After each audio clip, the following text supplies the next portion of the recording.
Hello everyone, so this is Edmond Mindaros channel at sa video ito ay pag-uusapan natin at i-guide ko kayo on how to transfer money from GoTime Bank to Maya Savings Account. So ang maganda dito sa GoTime Bank ay nagbibigay ito ng 20 times ng pre-transfer monthly. Ayan, so same sila ni Maribank. So sa pag-transfer naman ay kahit piso, pwede natin ito isend. So dito naman sa kanyang pre-transfer ay kapag naubos mo na or na-consume mo na yung 20 times na pre-transfer ay babalik na ito sa 9 pesos yung kanyang regular na transaction fee. Ayan, so marireset yung ating pre-transfer dito every first of the month. So ganun po yan. Kaya kung hindi mo kabisado kung paano yan gawin, then stay tuned ka lang at start na natin. So ang next step ay kailangan mo lang mag-login or i-open mo lang dito ang yung GoTime app and then i-click mo lang. At once nakapag-login ka na, so dito lang sa ating GoTime app. And then dito naman sa kanyang main menu, kailangan mo lang i-select dito lang sa pinakagitna yung send/transfer and then i-click mo lang. And then dito na tayo sa another step na send/transfer. Kailangan mo lang i-select dito yung account number and then i-click mo lang. And another step, dito na tayo sa transfer to account number. Para mas mabilis natin mahanap yung Maya Bank, so dito lang sa searching niya, i-click mo lang and then kailangan mo lang i-type dito yung Maya Bank. Alright, so mag-appear naman kaagad dito sa baba. So dalawa kasi yan, yung Maya Wallet and then yung Maya Bank.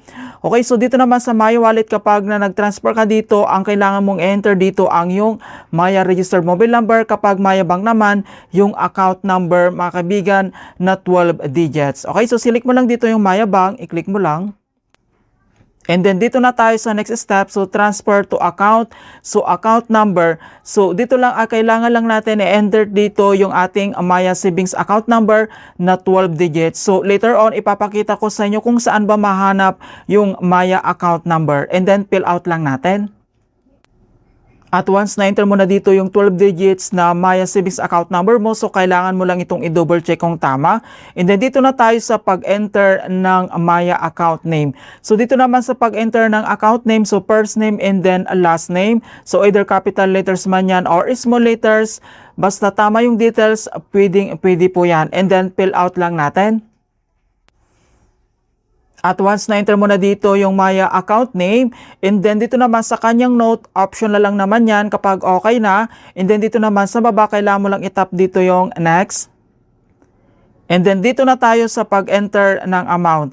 Okay, so available balance, and then dito naman sa pinakagitna, and then enter mo lang dito kung magkano yung amount na ita-transfer mo. So dito naman sa GoTime, so InstaPay lang yung pwede natin gamitin dito na payment method. So InstaPay and then pre-transfer ito, so wala ito tayong babayaran dahil mayroon pa tayo ditong 19 free na instant transfer left for this month. Kapag naubos mo na itong pre-transfer, so babalik na ito sa kanyang regular na transfer fee na 9 pesos. Kapag okay na, and then dito naman sa baba, kailangan mo lang itap dito yung next.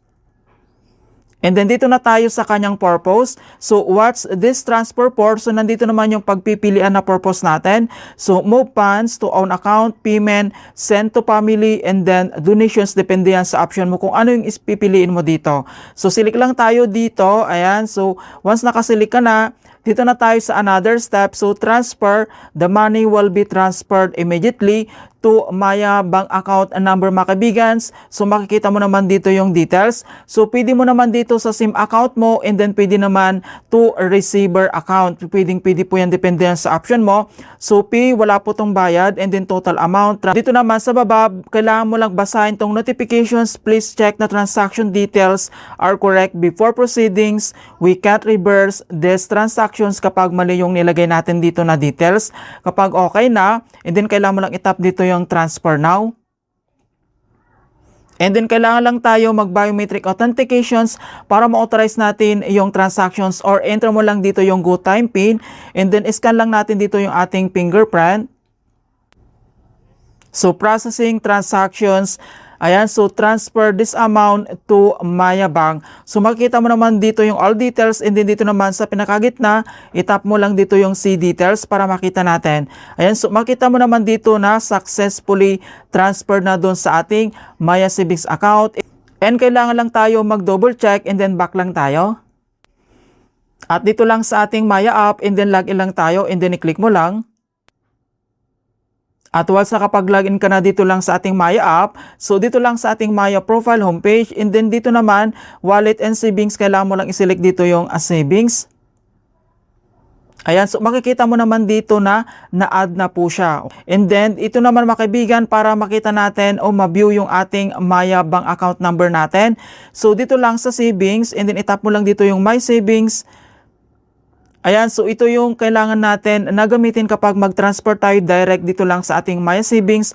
Nandito na yung 12 digits na Maya Savings account number. Ito lang siya. O so ito yung gagamitin mo kapag mag-transfer ka direct to Maya Savings. Ganon po siya. And then dito naman sa baba, makikita mo naman dito yung transactions. Ayan, so successfully transferred na talaga siya. So makita naman dito na from GoTime Bank, this amount completed na po. Alright, ini-hope na nakapagbigay ako ng konting kalaman at guide tungkol sa GoTime app tutorials. Thank you guys and see you in my next tutorials.